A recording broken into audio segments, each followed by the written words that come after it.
Hello, everybody, and welcome to another edition of Magic Mics, proudly sponsored by Mana Traders, as well as Twitch subs and Patreon supporters just like you. My name is Evan Irwin, and get started each week by saying hello to my two co-hosts, Power Dragon. What's up, everybody? I'm having a good time because it's dragon time. So, hard to be upset. Oh yeah, Ruben Bressler. That's Mr. Ambassador to you. Ooh. Yes, welcome back, everybody. Well, we are in the presence of one That's Ambassador, Ruben Bressler. How's that life treating you, buddy? Stressful, honestly. I mean, you know this, Evan. I am lazy. And also, I usually am the in front of the camera person. And so having to figure out how to make stuff is hard, turns out. It's either expensive or time consuming, or in my case, both. But I'm trying my best. I've had some good chats. I've had some good attention also. It's been a rewarding and educational experience. And I'll talk more about it once we get into the show. Nice. Well, if you missed our pre-show, patrons can access to our extended version right after we get done here. We'll kick it off with our first pick. It's time to talk about Dragonstorm. Tarkir Dragonstorm is happening. We basically, I'm guessing, have the whole set. Like the whole set, I guess, comes out tomorrow afternoon or something. Mostly I think there's like maybe one rare and the rest mostly commons that are left. So we kind of have the whole set effectively at this point. Yeah, sort of standard usuals.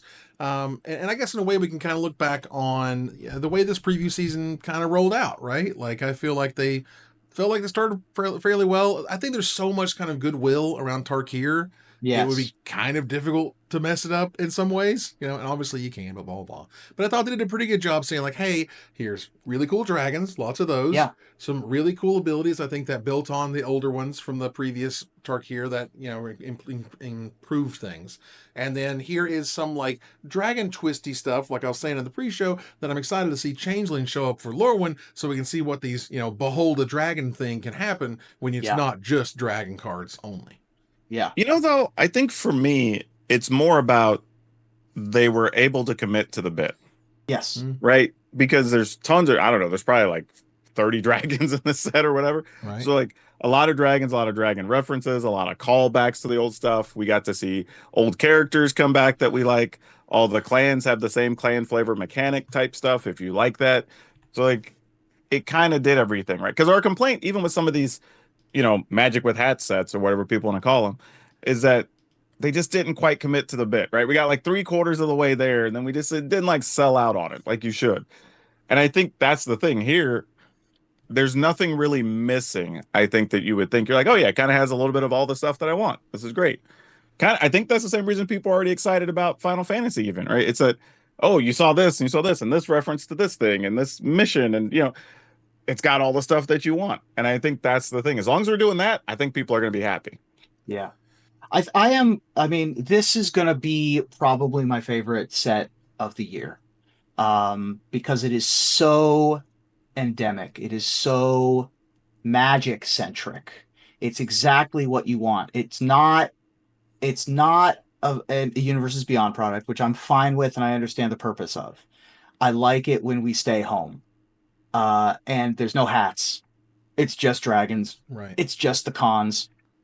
It's just a return to what we love, but with an update. This is Neon Dynasty 2.0.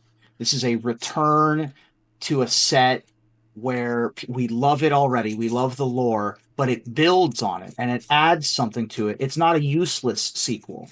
There is new information. There is new purpose for what we have here. And I think that's from a story standpoint, and I've read all the story, which I haven't done in a while. And from a vibes standpoint is what I needed from Magic for a set. Though, you're also talking about a world we hadn't been to in 12 years. Yeah. More than a decade, for sure. There's a big chunk of the community that's played with some cards from there, but they've never gotten to play with the set. They haven't really been immersed with it. So even they're kind of excited about it for the first time. Because we've wore out Ravnica, so I won't use that as an example. But some of the others we've gone back to after like 4 years, 5 years, right? And we just never really came back and visited Tarkir again. So I think that plays into it as well. We'll probably see the same thing when we do a Lair next year, right? Because it'll be almost the same amount of time. And Lorwyn. Moving back. And Yeah, Lorwyn, Lorwyn. and that's That's even Yeah. longer. hmm I think now. Correct me if I'm wrong. Particularly Chad, I'm sure you know this. Was Brandon Sanderson the first one to talk about Magic putting hats on? You know what I'm talking about? Potentially. It could be because that was an I feel incredibly like it was before I him. think it was was it, before Brandon Sanderson. Yeah, and that's fair. I just remember it, certainly Much when like a he. lot of things Brandon Sanderson gets, he Oh, gets the also credit fair. for it. that's Yeah. fair. But either way, when I think he put a nice spotlight on it when he specifically pointed He out, did. hey, a Rakdos demigod put on a cowboy hat to play, Sure. cowboys and not anyone else, Right. so like, Yeah, I get you you. know what I mean? So the whole thing was just like, wait a minute. It was a very kind of like the emperor has no clothes in a way of like, why in God's name is this giant monster demon playing cowboy dress up? Like, huh? So that I'm glad we're sort of past that and we can look at that and we were go, But a little again, silly. I'd have been okay if we just commit all in. Give me some stagecoaches, give me some sheriffs, give me some Give me some lawmen. showdowns at high Right. noon, give Yeah. me, Well, whatever. like Yeah. Evan has gone now on record and asked for cops twice. I've asked for Yeah. cops So because come burn down his house during the resolution. oh, for God's sakes, I'm stop. kidding. All I'm right. kidding. I'm kidding. Yeah, Every set needs a villain, and cops are of a good course. villain. I agree with Evan. Come and burn my house down too. Um, I think that I agree with the committing to the bit. Sure. I like what they did with Outlaws.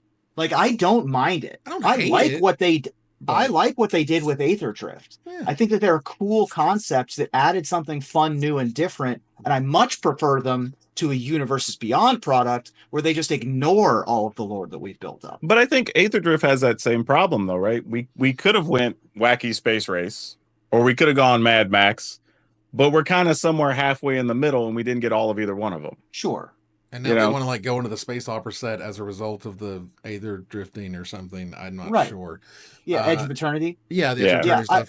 I mean, Edge of Eternity might be another hat set, but I think that that's okay. I also, from the previews of the Edge of Eternity stuff, it doesn't look like it's a hat set. It looks like it's actually its own thing. yeah. Early response to it from what we've seen seems to be fairly positive compared to other, I don't know, adventures in magic, I guess. Right. The vibe I'm kind of hoping for, and not entirely, but just in time, just vibes, is like the Fifth Element, Yeah, where sure. it's sort of sci-fi, it's spacey, it's otherworldly. There's weird creatures, the operatic singer thing, like all the crazy characters. I don't know. Is that what they're going to do? I don't know. I don't know if I I'd want to be see for it. Jace with like a weird hairdo or something like. Yeah. Right. They've got some cool stuff previewed for Edge of Eternity already, if you want to go look for it. Uh, and we'll talk more Jace about it Bellerin later this year. multipass. Yeah. Right. Jason Exactly. Bourne multipass Where is very our good. multipass, please? Thank Oh you. man. Yeah. Would that be insane? So like, yeah, so either way, moving on here, they did make a point here to really list out and explain the ambassadors for Tarkir Dragonstorm of all the captains of all the clans open to recruitment. Right there on the list is Mox Ruby. So you That's have right. not dedicated yourself to one No. clan in specific. Yeah, so to give you a little peek behind the curtain about being an ambassador, because I'm sure some of the people in our audience are content creators who one day hope to become ambassadors. Um, and there's gonna be rotation. I'm not probably not gonna be an ambassador forever. They gave us the option to pick a clan to be an ambassador for, and then said you can also just be a free agent and pick on the way. And I didn't have a idea in my head of which clan I love the most.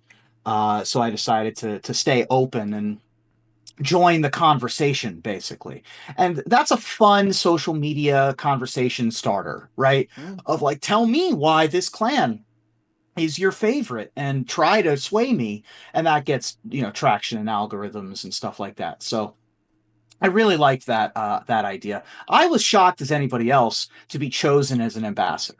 As I was mentioning in the pre-show, I am not known particularly for creating my own stuff. I've always been a representative of a group.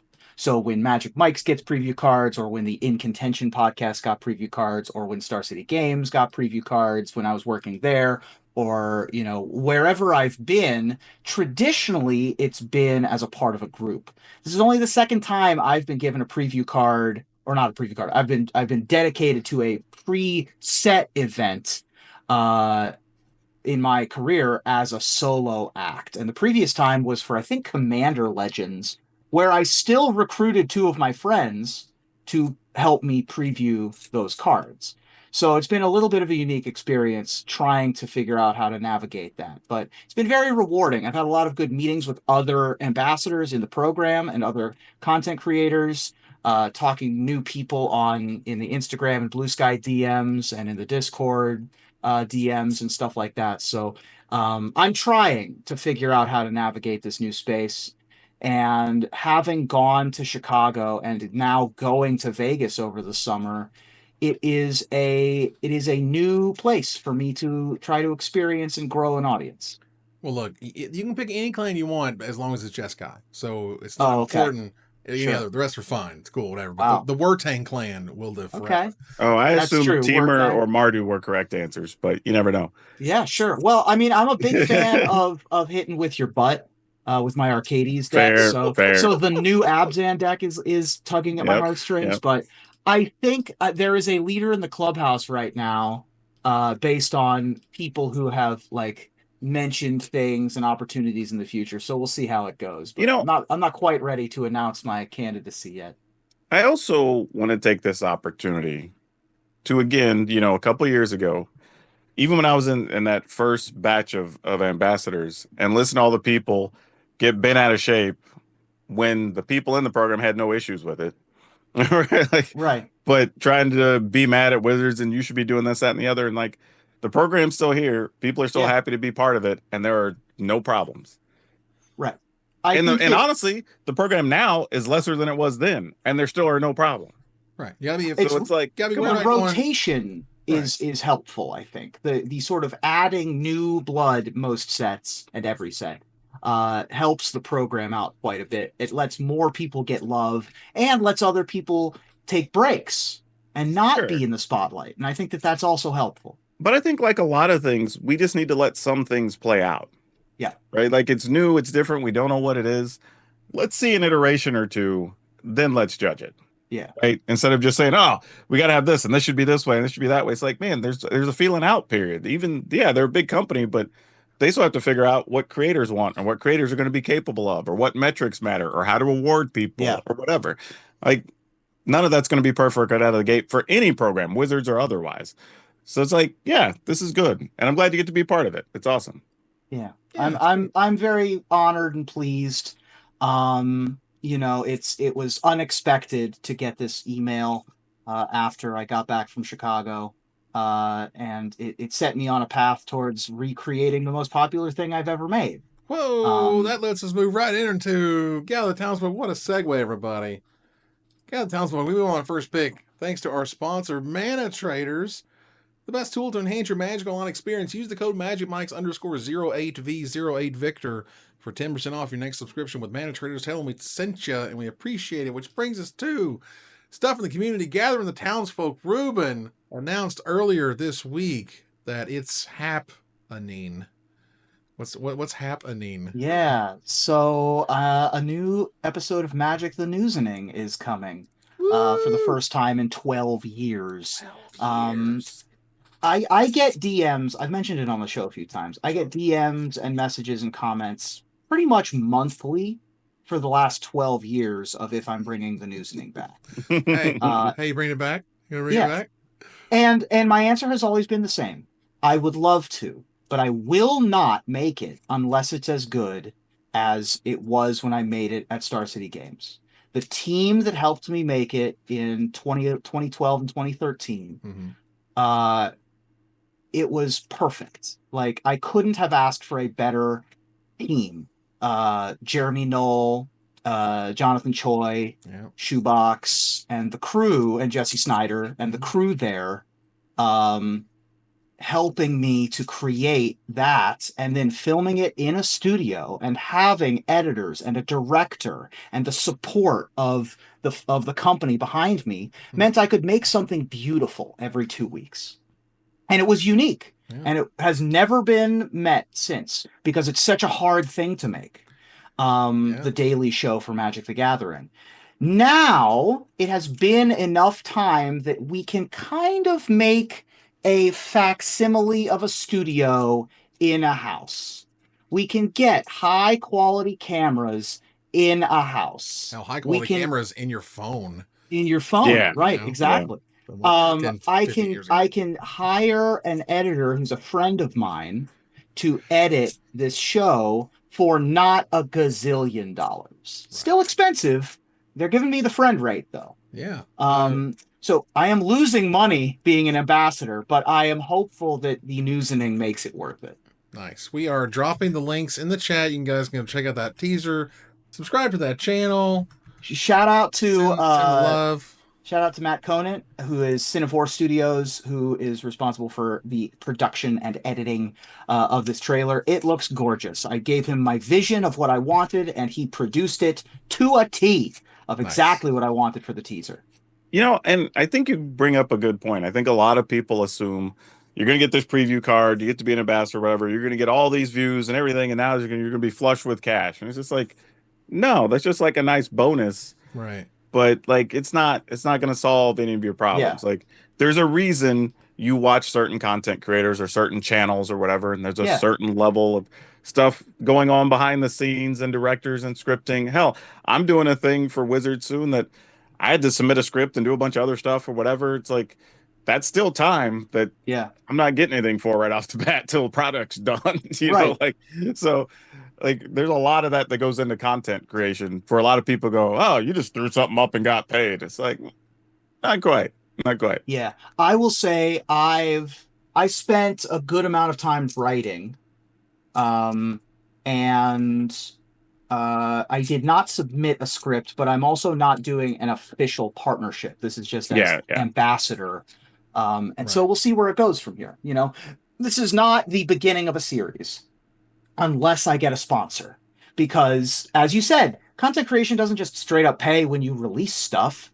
I'm broke as a joke, guys. Like, I'm still not, a gazillionaire out there. Like, being 1/3 of the hit news podcast Magic Mike's isn't as cracked up as you might think it be. Hey, we're just gonna get you 500,000 views on the Newsening. That's fine. That's all I need, man. All I need is a million eyeballs. I'll tell you what the ambassador program did, and it was get me eyeballs. Getting on the list that you could click to subscribe on Blue Sky is the most followers I've gotten on Blue Sky. It's not as many followers as I had on Twitter, but nothing will ever be. And that's also full of bots and things. So now quit Twitter, but yes, I mean, back when I was working full time in like Magic commentary and sideline reporting and stuff. Right. But this is, I mean, it is a huge opportunity. It has been a huge boon to my exposure. And I would say for you particularly, that makes a lot of sense because you're kind of a new entity to a lot of new Magic players. For sure. Right. So you getting on those lists was probably really good for you because there's going to be a lot of people never even seen your name before. For sure. Absolutely. Because, a lot of the stuff I make, the Newsening, In Contention podcast, even this show, isn't for quote unquote brand new players. It's for people who get the jokes or the references. It's for people who've played for a little bit to understand the language of what we're talking about. You don't have to be nice. It's for old heads. That's fine. Just say it. The only thing I ever made that was for not old heads was the Broken One, was the D&D show that introduced people to Magic. And that was hard for me, even just story-wise. So it's been a bit of an education. It's been a bit of a whirlwind.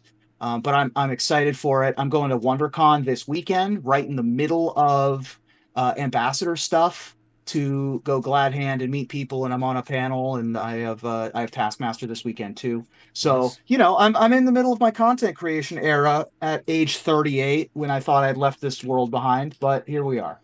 Hey, bro, a lot of the creators making a lot of money are 30 plus, whether people are paying attention or not. Yeah, I mean it's work, it's hard work, and it's and the best make it look easy. So that's awesome. Great to hear. Thanks for engaging the algorithm and clicking the like and the subscribe stuff for me. Yep. Drop a comment, tell them how much you're excited about it, and especially when the real thing comes out, when the actual episode comes out. Like the teaser trailer is one thing, the actual episode is probably what's going to matter. I'm nervous for it. Again, I didn't want to make something again Sure. if it wasn't perfect. And if it's not perfect, I'm going to be sad about it. But I'm trying my best. I think I have a really solid script. I have some friends who are helping me that I'm working with, and I'm excited for it to come out. Nice. All right. Moving on here. I'm not going to go over the secret lair drops. Lord knows we hear enough issues about that because we're here to sell wizards wares or something, which is ridiculous. Whatever. My issue with this vacation super drop, which we covered a lot of, particularly the SpongeBob stuff last week, which was, I don't know about anybody else, but it took me like 6 hours to order this stupid secret lair. This was like the only secret lair. This is the SpongeBob one. Was the only crap I was interested in a very long time. I haven't ordered a secret lair in forever. And I was like, okay, this one is it. I think there's enough hype there. I think there's value if I need to resell it. You know what I mean? I think like there's plenty of boxes that were checked.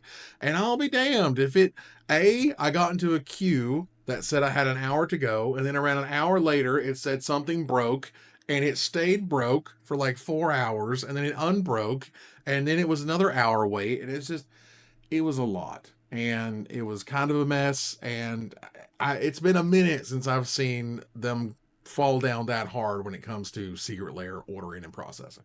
But you know what that says? Either a ton of bots, scripts, whatever, clogging the system, causing problems, or legitly, this was a good choice for Universes Beyond, and you have a crap ton of SpongeBob fans that wanted to buy this super drop. Right. You know? Either way, you probably need to be making stuff to order so these things in the system don't happen, don't matter, whatever, and just everybody just make more money. Because honestly, there's a lot of people like me, and I've talked to the people when I've been at shows and whatever, that they just don't even get in the queue anymore.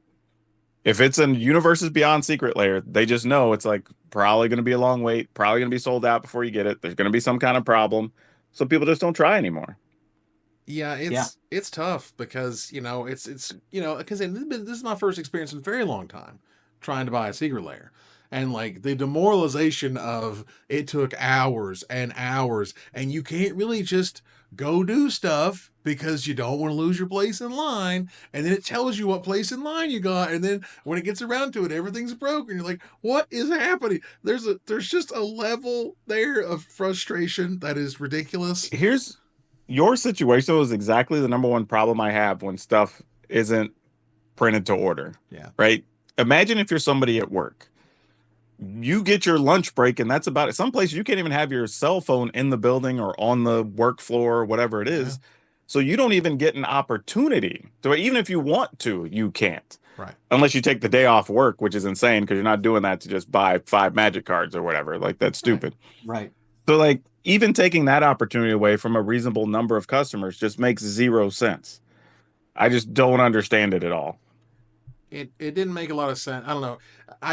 There's a million different ways to do it. Lord knows they've done it every which way but backwards. And, you can do small windows print to demand. And I think the point is, at least to me, is like, do they understand that players are happy to wait for these things?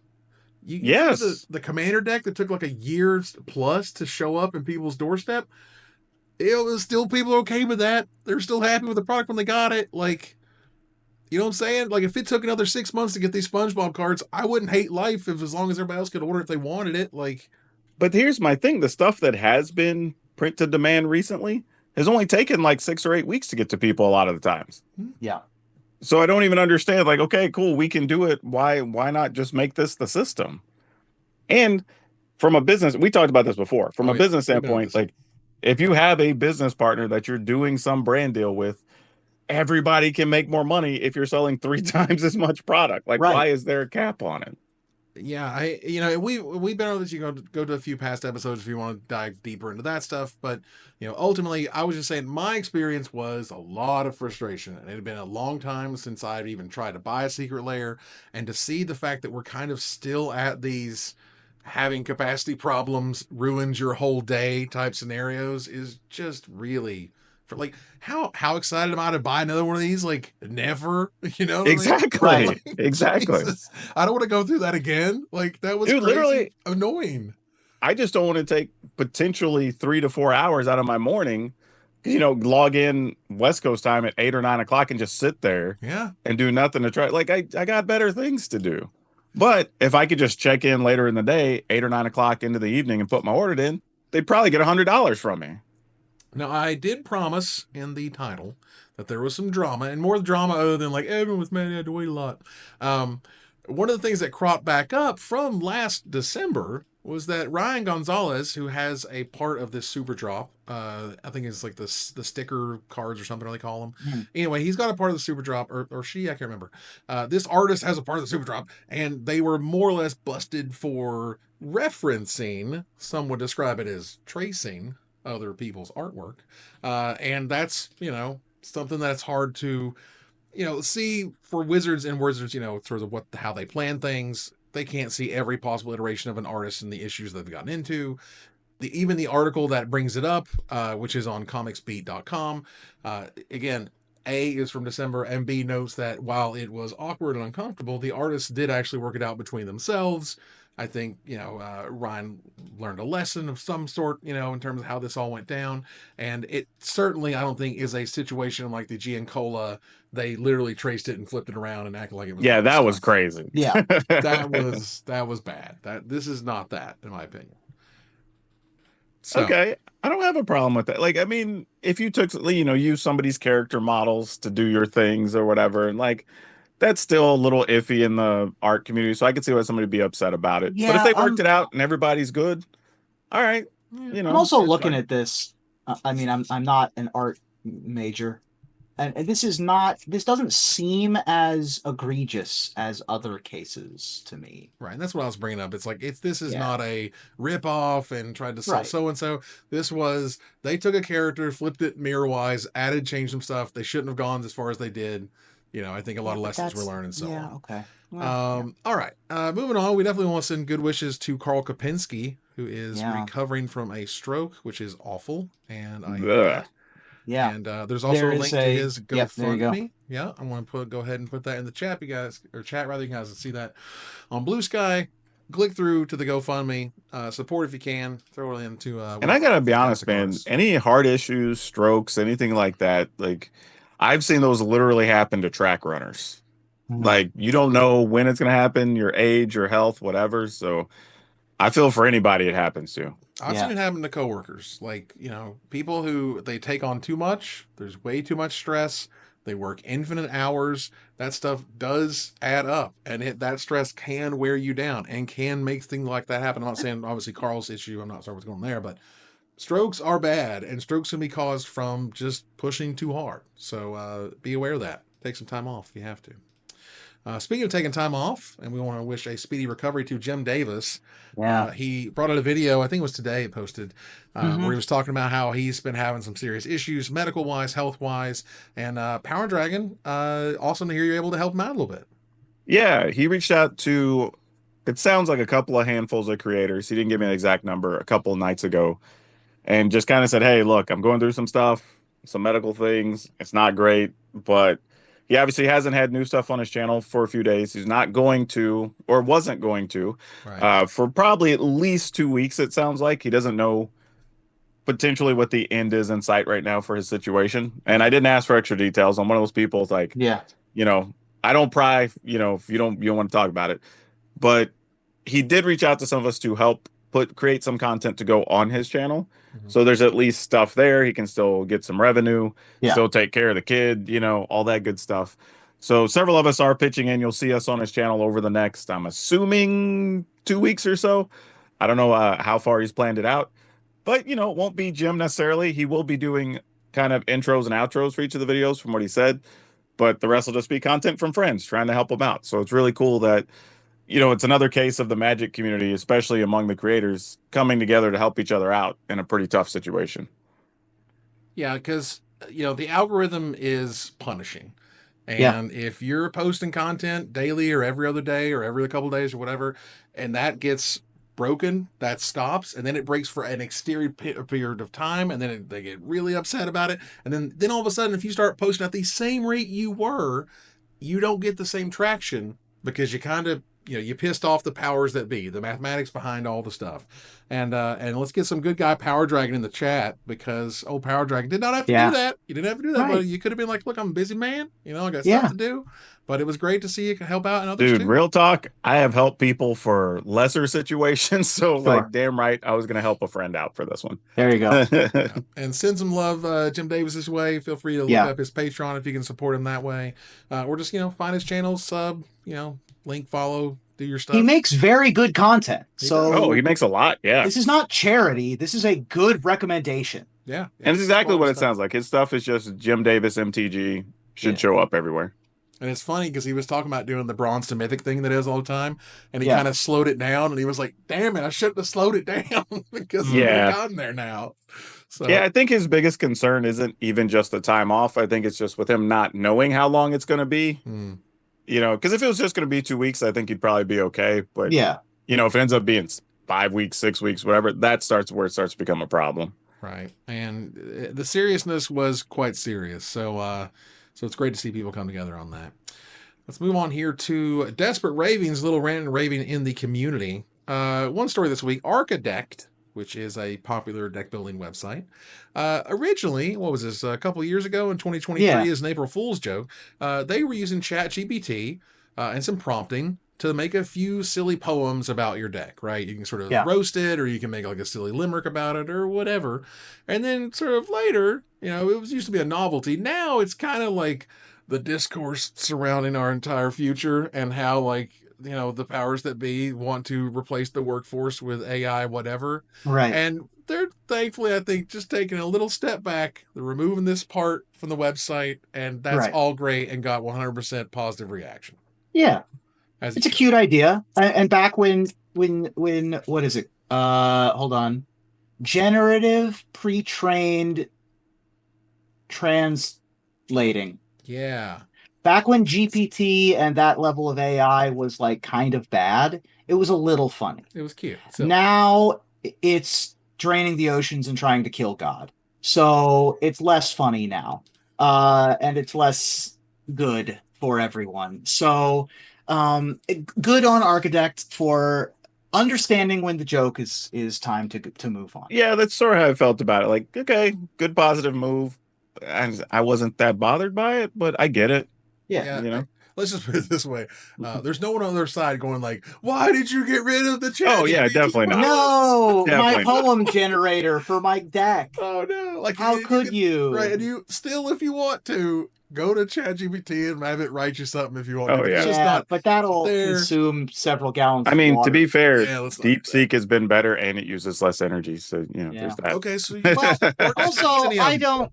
Just write your own poem, Nobody likes the plagiarism machines. Let the electricity in your brain do for sure. something. Come up with something yourself. It's cool. Write poems like I did for the finisher this week.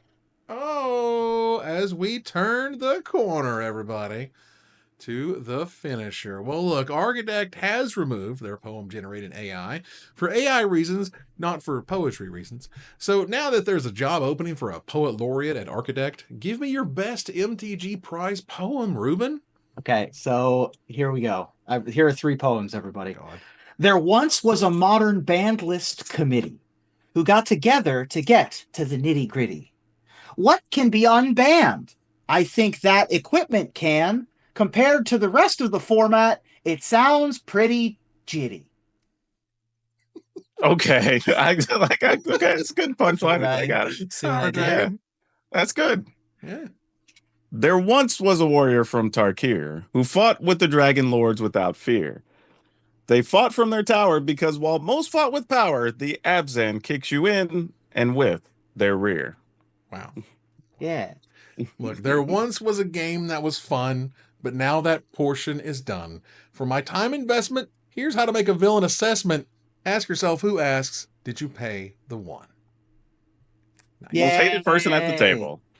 Yay, poetry. Poetry, we did it. And that ends another live episode of Magic Mike's. Thanks for joining us here to discuss all things magic. Thank you, Power Dragon. Hey, it's always good to be here. Looking forward to play with some Tarkir next week. Going to be exciting. Thank you, Ruben. Thank you. Hey, everybody. Go follow me on YouTube, I guess. And follow... Yeah, go ahead. quick reminder, we won't be here next week because we'll be playing early access stuff with Tarkir. Oh, So that's come right, watch our yes. streams and watch us play magical cards. Yeah, I'll be here on this stream in particular. Ruben, if he can jump in, I'll be happy to pass that baton. The PPR is on Friday, the pre-release event. Thank you, Right. Pharmacist Judge. So check out that from Loading Ready Run, as they're That's awesome, right. wonderful people. And with that, we're going to move on here to our final slide. I want to thank our sponsor, Mana Traders, my co-host, Power Dragon, and Ruben Bressler, viewers like you, for watching or listening. Please follow, like, tweet, favorite, share, subscribe to everything social that tells people we exist. Catch us on our exclusive member Discord. Subscribe to our Patreon. Watch us live on Twitch. Join us live or taped on our YouTube channel. Check out our TikTok. Follow us on Blue Sky. Or join us here next week. Same time, same place for another episode of Magic Mics. Good night, everybody.